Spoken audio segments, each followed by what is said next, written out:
Now, what did deer eat during the fall? Well, if you have good habitat, and good habitat meaning you have a lot of stem count, you have harder regeneration, you have briars, you have shrub tips, that's covered. We're saying that's a given, but they want that. That's their browse during the daylight when they're in bedding areas. Now, if you're in a northern setting and you don't have ag fields, you don't have food plots, you don't have any other food source, that's what they have.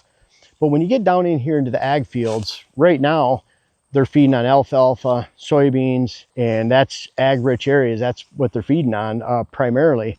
But those food sources are always changing. I wanted to go over a lot of the different food sources, and we'll get back to the alfalfa and the corn out there and when the deer are utilizing these. But I want to go through all these pieces because when you get into the fall, and I'm talking October, November, December, November being peak, each one of these, and you can even include August and September in there, that buildup, that establishment of the pattern of the use. A lot of these forages have a short window of use, and they come and go at different times. And so I've even seen some people, unfortunately, I talk about buckwheat all the time, and I have for years, and people are putting buckwheat food plots out. Have you seen that, Don? Or only buckwheat?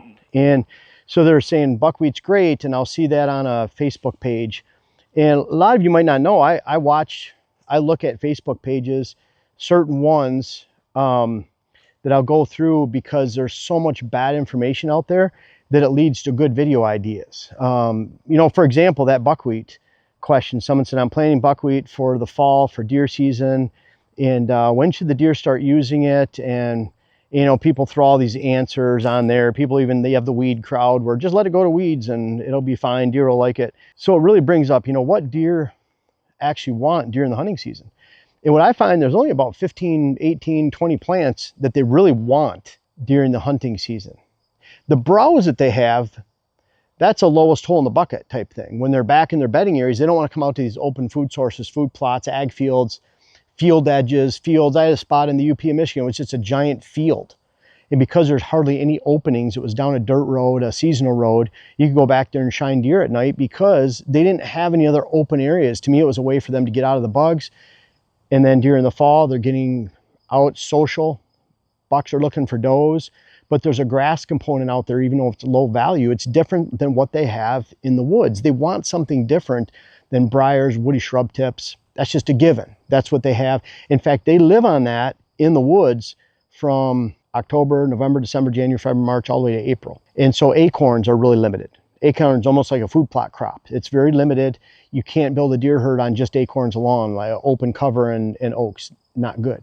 But if you have those acorns as a complement to that browse in the woods, that's a great complement. But you can't build a deer herd on that. I wanted to go through each one of these food sources, and we'll just start right out here, buckwheat. Now it's interesting, and Dylan will showcase this. The closer we get to this edge, you'll start to notice taller buckwheat behind me.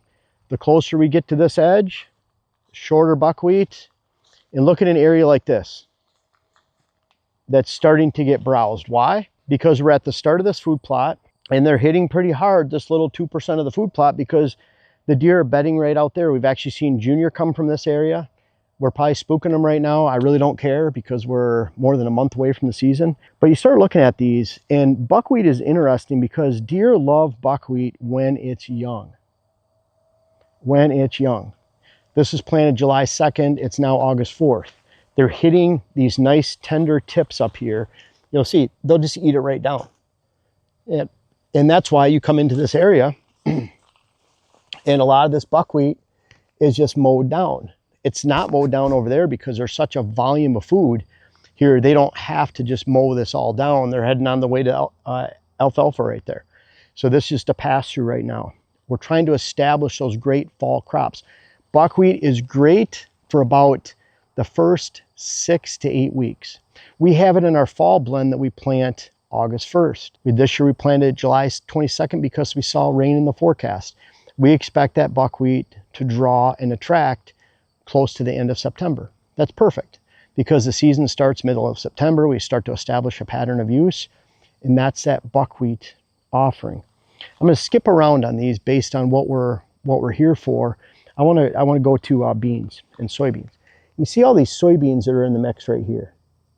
And these soybeans are being protected by the buckwheat. Typically the deer will eat anything that's higher, and then they eat it down. So you can bet when you get over to areas like this, if the soybeans start to get exposed because they're eating the buckwheat on top, they'll start to browse the soybeans. So we have the soybeans in the mix. The green soybeans are great as long as they're green.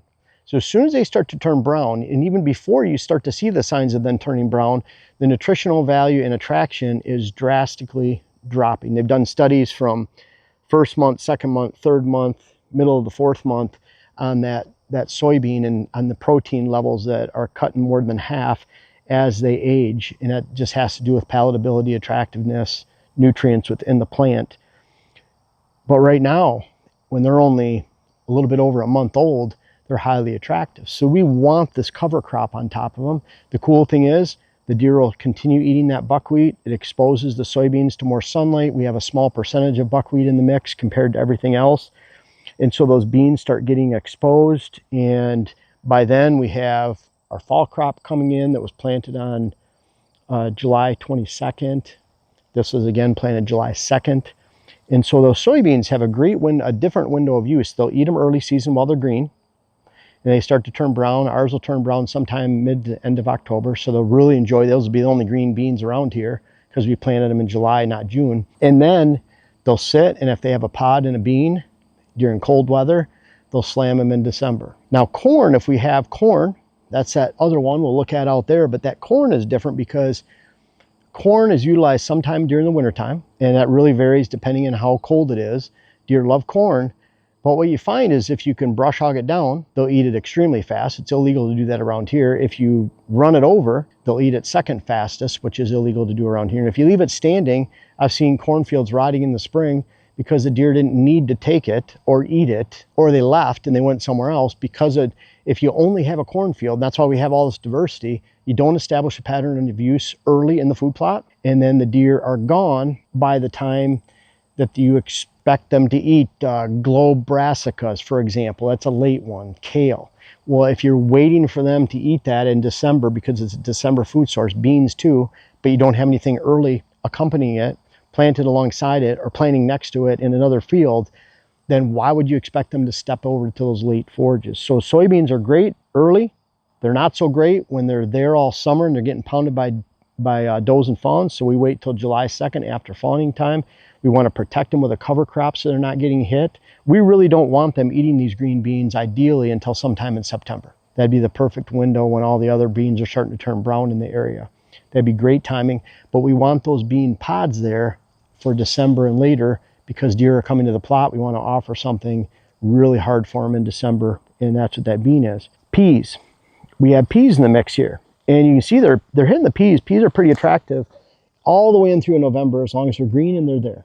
And you see when the peas are here, what's really nice about the buckwheat is that, and the beans themselves, is the peas will vine.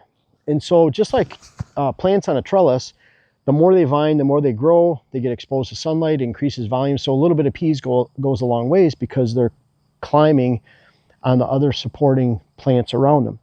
Peas are great because they like them early, and they'll, as long as they're green, kind of like clover, they'll munch on them all the way until they're gone. So they'll stay green until November, in through November, but at some point they die off. You can say Austrian winter peas last a month longer than forage peas, but I wouldn't pay double the price or 70% more for the Austrian winter peas because, let's face it, they're all going to be gone by sometime in November. So you can't just have a pea planting. You can't just have a buckwheat planting. You can't just have a bean planting because, again, they're just those short windows. Beans are unique because they have an early and a late because of the pod and the bean component and then the green leaf. But even then, it's a window here and a window here. And then in this mix right here, there's the tillage radish. And the tillage radish, it's already starting a small little radish root down there. But we expect that tillage radish to grow into a baseball-sized diameter and at least a foot tall. And that bulb itself, the tillage radish, is the first Brassica seed variety that the deer eat. And so they'll eat the leaves of the radish and they'll eat the radish itself before anything else.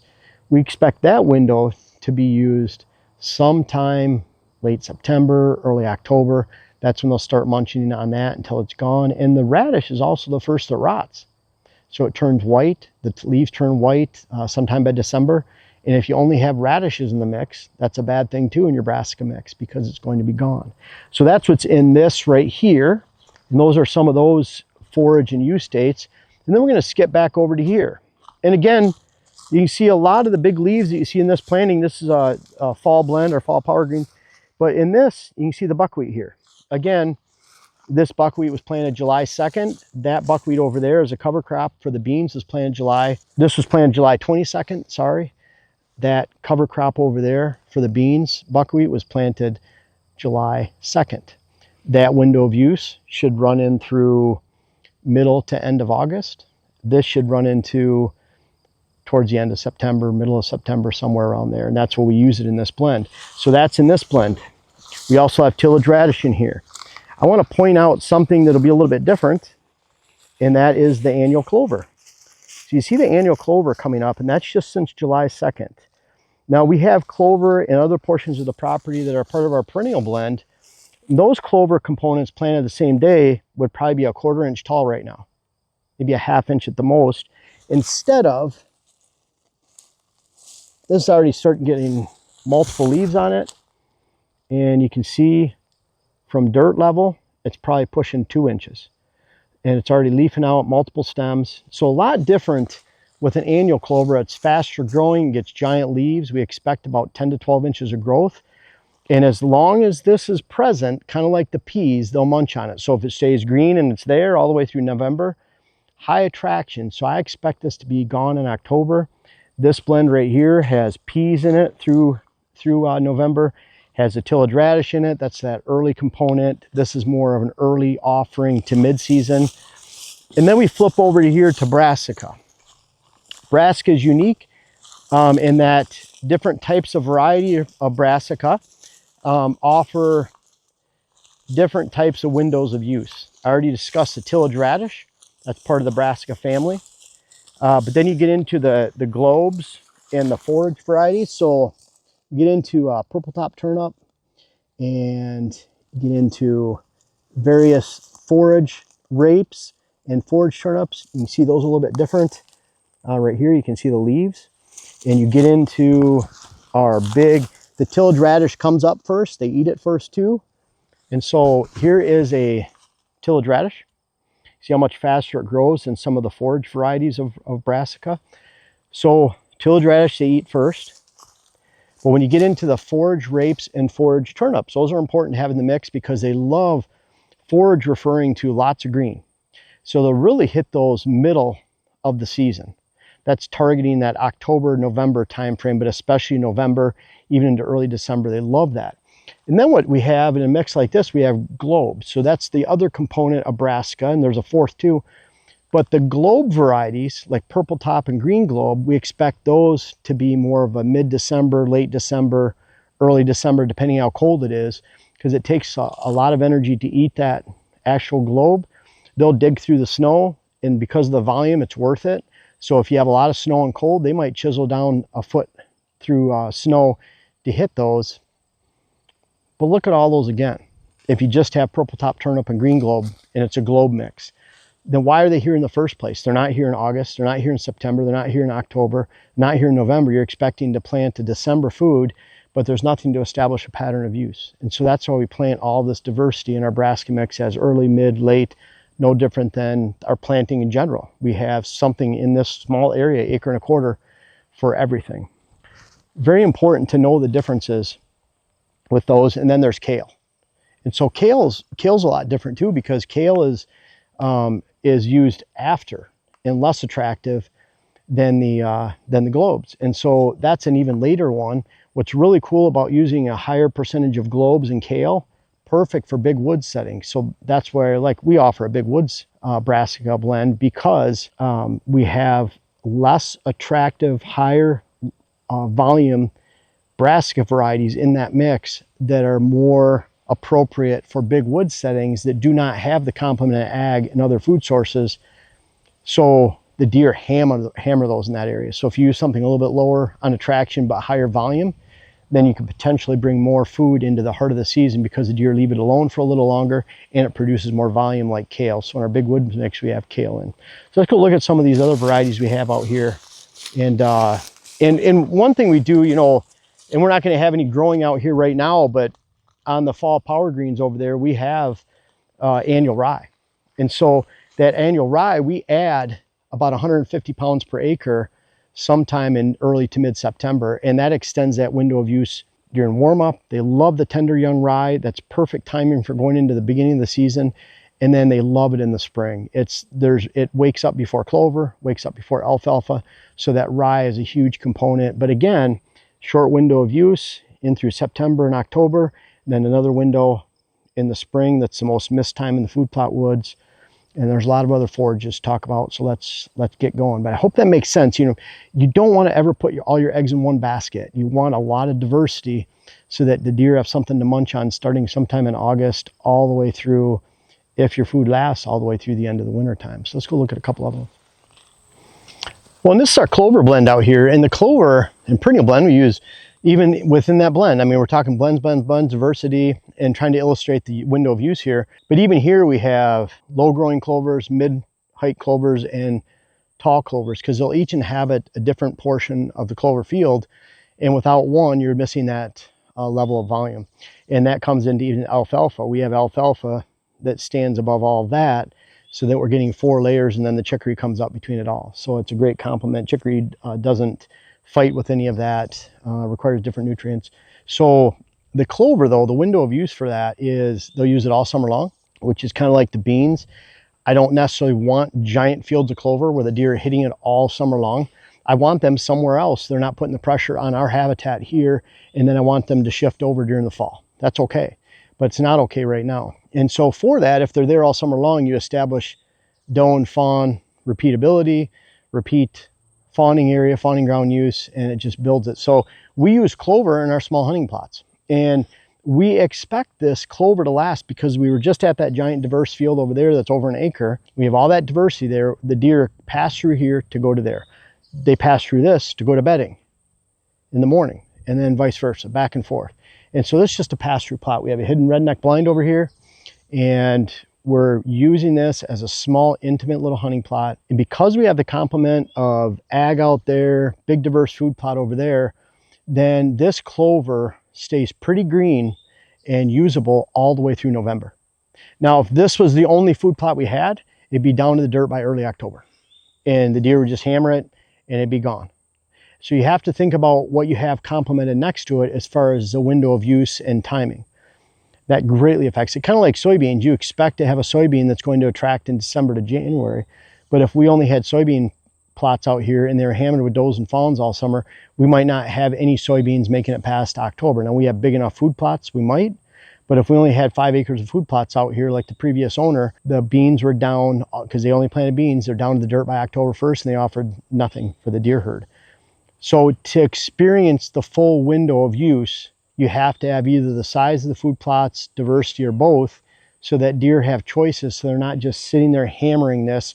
Because if we didn't have the complement of food otherwise, in other places around here, then this perennial blend wouldn't make it to October. So, but if you have that enough food and you have the diversity, then clover is great all the way through November, and it's a perfect complement to what we're doing through here as a pass-through plot.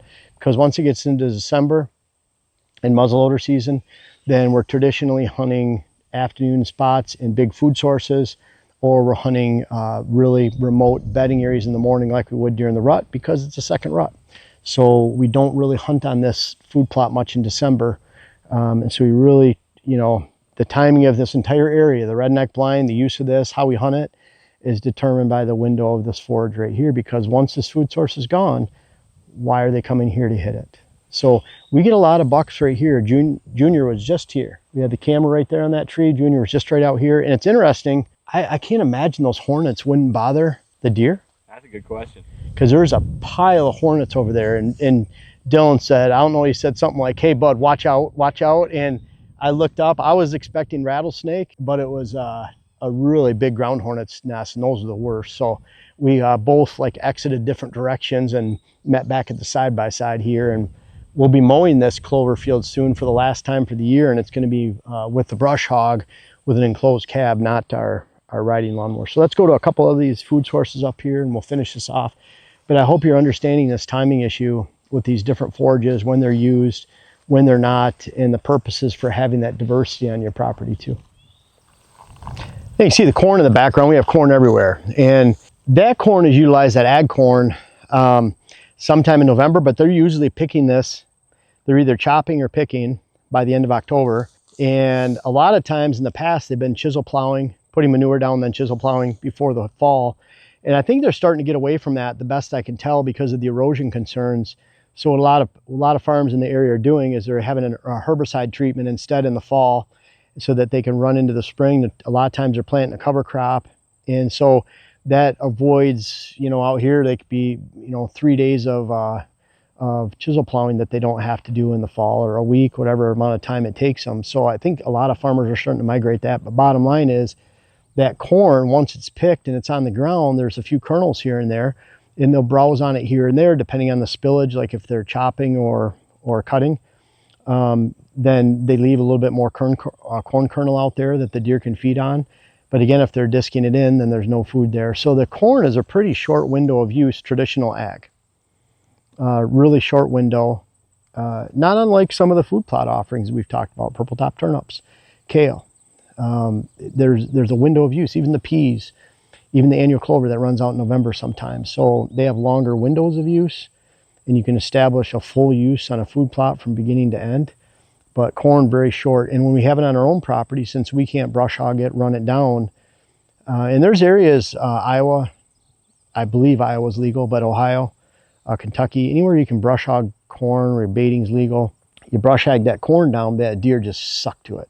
I've even seen some of the hunting personalities say, well, we're doing it so that it's on the ground, deer can get moisture in the corn because it's down in the snow.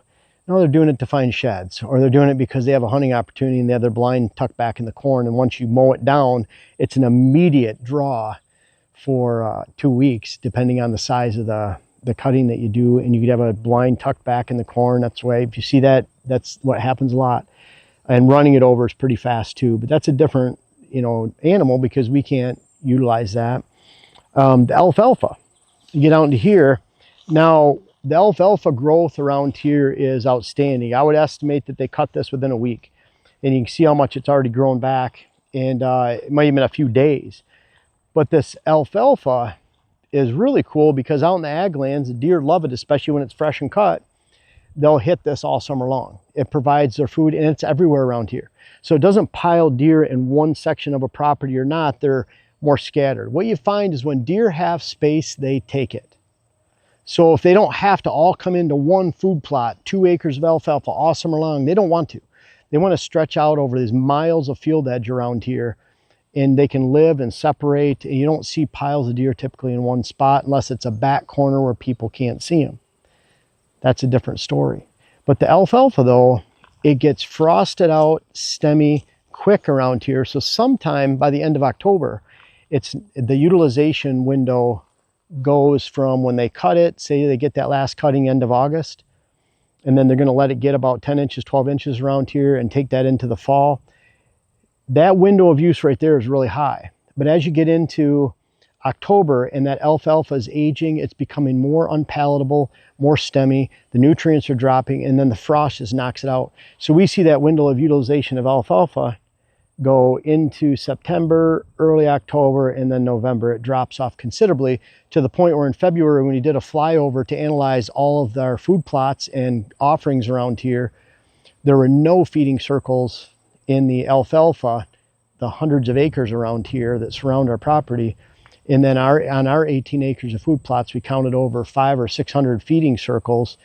And we were able to extrapolate that out per acre of what they were feeding on, but none were out in the alfalfa because it's simply not a used forage at that time of the year. Now, if there was only alfalfa around here, only alfalfa, no corn, just alfalfa and the woods, we'd have a lot fewer deer, and the alfalfa would be the only thing that they're feeding on out in the fields at that time. So it's very misleading. You might go by a farm and, well, they're out in the alfalfa during the wintertime. Well, that's because that's all they have. That's literally all they have. No food plots, no standing corn, no corn that's been picked, no kernels on the ground anywhere. They have the browse in the woods, and they have alfalfa that's stemmy and dormant. And you know, if they're eating that, it really equates to a lack of food. So when we talk about planting alfalfa only food plots, that's why we don't do it. It's such a short window of use. It doesn't hit the heart of the season, but we do add it to our clover blend because it encompasses a different layer. So it just makes that perennial blend better, but it's a highly diverse perennial blend. The point of all these, you know, we have iron clay peas, you have wheat, oats, similar to rye. Oats is a short window of use because even cold hardy oats, and I've used a lot of different varieties. We even have one, our tundra oats. They stop being used sometime. If you're up north, by the end of November, it's yellow. If you're in a more Midwestern area, upper, it's more, they start to yellow out in December. And we get down to Kentucky, West Virginia, they might stay green all fall. So a little bit different down there, more palatable, attractive. But if it's turning yellow in November up north or December, then what good is it? Two, it's a good cover crop, but I'd rather use rye or wheat because that's green in the spring, hitting that most often miss food plot window. You get into iron clay peas. Some of those other pea varieties, they're more of a southern planting. They want a southern zone, so you're not using iron clay peas up here. Some of the other food sources people throw online where you get into sorghums, various sorghums, see sunflowers. You know, a lot of those are more cover crops during the summertime, and they're not really a food source. Buckwheat isn't a food source just by itself. It's a short window in the beginning of the season. Bottom line is a lot of people debate what's your best food source. Diversity is key. Diversity is king. You have to have diversity. Corn is lacking. Soybeans are lacking. Brassica is lacking. Clover is lacking. All these different things we plant are lacking by themselves. So you have to create the perfect combination for your area that'll offer attraction, palatability, and volume all the way through the hunting season. We do that by offering diversity because each one of these has a short window of use and utilization, and you want to hit those windows of use and utilization on your property and offer that diversity. So it's really hard to answer, and some of these are more appropriate. Like you get up north, a lot of these that we're talking about, if you have small food plots, you're in a northern setting, even if you have low deer numbers, if it's all that they have, they're going to eat it down to the dirt by October. So then we're looking at layering rye so that you at least can offer as much volume of green as possible with something that's very hardy and browse resistant, and you're offering different ages within that class to offer, within that food plot, to offer diversity as opposed to different seed blends. Completely different story there too. So each one of these is going to have their place. Those best combinations for you, sometimes you have to figure it out. I would say the combinations we plant in these mid-ag areas are good for probably 50% of the whitetail kingdom. But we talk about a lot of the other varieties too. And just corn and beans, for example, severely lacking. You want diversity. Not saying that those can't be a part of a good food plot program, but you have to have diversity. And I always refer to the food plot pyramid where you have, here's the food plot pyramid right here. You have green as your base, you have corn, and then you have some type of summer attraction, early season attraction up here. But you really have to have that green base that'll provide volume, attraction, nutrition all season long. And I hope that makes sense to you. And if you have further questions on this or anything else whitetail, we are starting our podcast this week. Those of you that have left voicemails on the phone and the phone number in the description, we'll be utilizing some of those for online or on-air discussion that will be aired next week in that podcast. And we can't wait to bring that to you and put that together. If you have any questions, we'd love to discuss those with you over the phone, Jen and I. And that'll be the basis of our and goal of our podcast, is to really provide you, the viewer, with a platform to discuss these anything whitetail strategy and habitat strategy that you can come up with. Thank you.